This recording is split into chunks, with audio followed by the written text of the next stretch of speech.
So, hello guys, good evening to all. The video, this is the video, detailed video of DSSB exam answer की। तो हम लोगों ने 15 तक कर लिया था, 16वां क्वेश्चन स्टार्ट करते हैं। As per the contract labour act 1970 who among the following is excluded from given definition of contractor.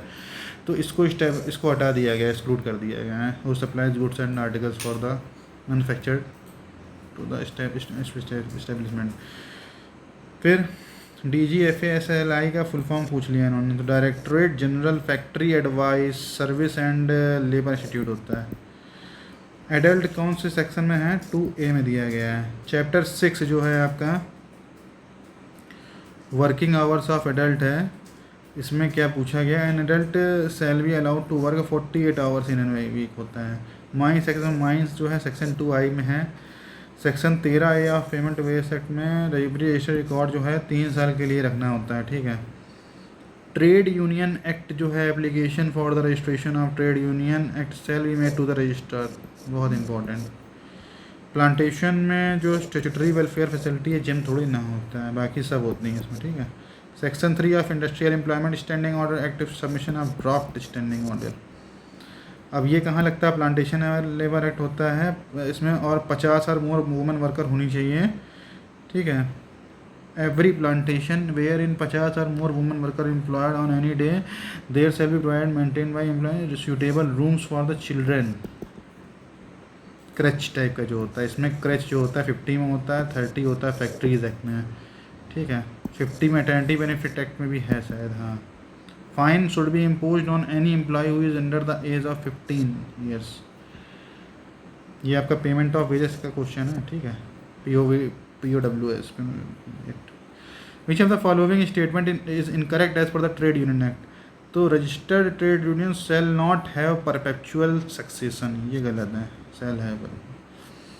Mines act में आपको क्या कहते हैं? वेलफेयर ऑफिसर 500 में ही आता है, 500 और मोर में। मिनिमम इसमें 7 वर्कर 7 आपके होने चाहिए मेंबर्स रजिस्टर्ड ट्रेड यूनियन में रजिस्टर कराने के लिए। ठीक है। प्लांटेशन लेबर एक्ट में विच of the following chapter deal with the welfare में, तो इसमें चैप्टर 4 करता है, और फैक्ट्रीज एक्ट में आपका ये 5 करता है, तो ये आपको याद होना चाहिए। ठीक है। Which of the following is wage related labour law. तो अब ये 3 तो हो नहीं सकते हैं, ये होगा, ये वर्किंग कंडीशन वाले होते हैं। The industrial employment standing order act में 100 में लगता है। ठीक है। Which of the following is not wage related, तो मैटर्निटी बेनिफिट एक्ट नहीं होता है, सोशल सिक्योरिटी वाले आ जाता है। Which section of the trade union act, trade union आता है आपका 2H में, बहुत इंपॉर्टेंट है। As per the trade union act is a copy of every alteration made to the rules of a registered trade union shall be sent to registrar within the 15 days होता है। ये 15 days होता है of the making of the alteration, 15 days. Under section 2A of the industrial employment standing order act and applied authority is appointment by the appropriate government. Okay.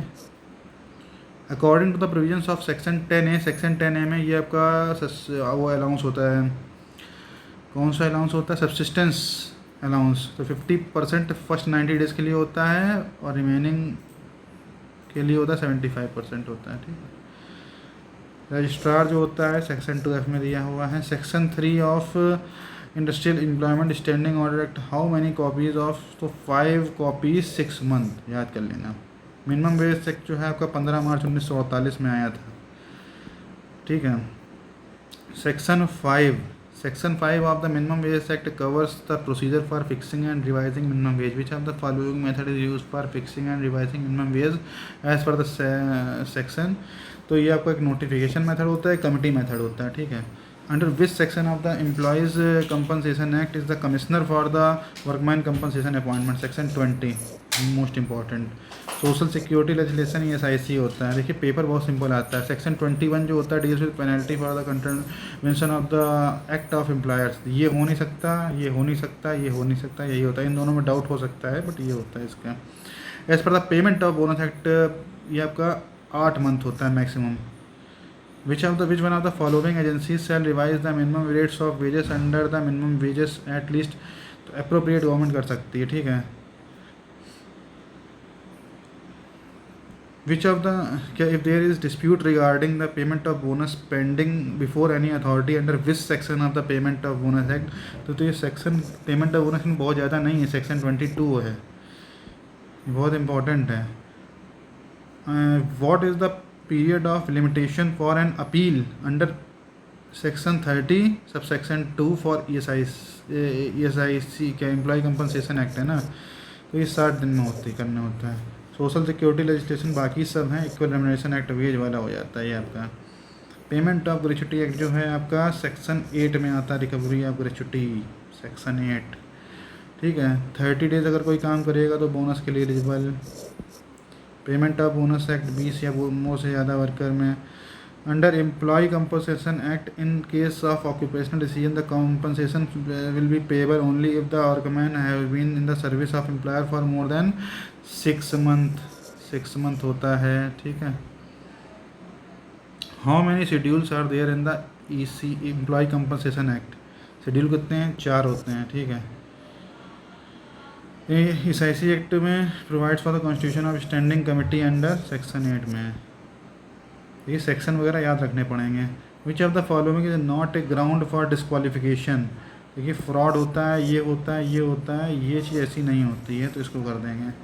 Minimum ये आपका wages for 2 और more classes of work कम, तो ये आता है section 16 में. Section 17 में आता है minimum time rate for minimum piece rate work, ऐसा करके होता है, वो भी बहुत इंपॉर्टेंट है.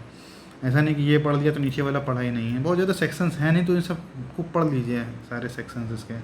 Which of the following is not the minimum qualification required for a person to qualify a जज of the ESI act under the ESIC act 1948.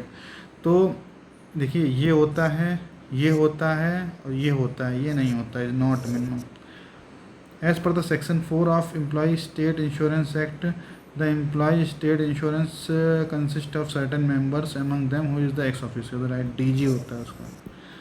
ठीक है. Dependent daughter who is infirm for obtaining dependents benefit ESIC act has been extended to 18 years to 25 years. Okay. Safety committee for occupational ये code में 500 या worker 500 ज़्यादा worker में होती है. ठीक है. Definition of codes, definition of wages given under OSH code does not include house accommodation, इसको नहीं करती है, बाकी सबको करती है. ठीक है. अब तो हम ऐसा करते हैं कि जितने भी क्वेश्चन अब रह गए हैं ये हम लोग सारे एक वीडियो में पढ़ लेंगे, नेक्स्ट वीडियो में. बहुत ज़्यादा क्वेश्चन नहीं है, जितने भी होंगे हम उसको अगले वीडियो में कर लेंगे. अभी काफ़ी क्वेश्चन हैं, इसमें 2 वीडियो बनेंगे अभी. तो मैं आज का वीडियो इसको यहाँ पे ख़त्म करता हूँ.